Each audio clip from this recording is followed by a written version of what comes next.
Echo the infinite chronicles of Kuriachan.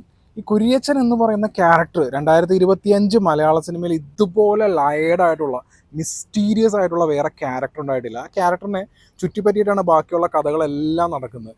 അപ്പോൾ ഈ കുര്യച്ചൻ എന്ന് പറയുന്ന ക്യാരക്ടർ അതിഗംഭീരമായിട്ടുള്ള ഒരു ക്യാരക്ടറാണ് വരുന്നത്. കാരണം ഇത്രയും മിസ്റ്റീരിയസ് ആയിട്ടുള്ള ഒരു സംഭവം, അതുകൂടാതെ തന്നെ ഈ ക്യാരക്ടറിനെ ചുറ്റിപ്പറ്റി ബാക്കി വരുന്ന വിനീതിൻ്റെ ക്യാരക്ടർ എന്നാണ് ഈ സിനിമ തുടങ്ങുന്നത്. അപ്പോൾ ഈ ക്യാരക്ടറിന് കൊടുത്തിരിക്കുന്ന ആ ഒരു ഡയമെൻഷൻ, ഡയലോഗ്സ്, പിന്നെ ഇതിൻ്റെ ഒരു മിസ്റ്ററി മൂഡ്, ഈ സിനിമ ത്രൂ ഔട്ടുള്ള ഒരു മിസ്റ്ററി മൂഡ്, അതിൻ്റെ സിനിമാറ്റോഗ്രാഫി ആണെന്നുണ്ടെങ്കിലും ഗംഭീര സൗണ്ട് ഡിസൈനാണ്.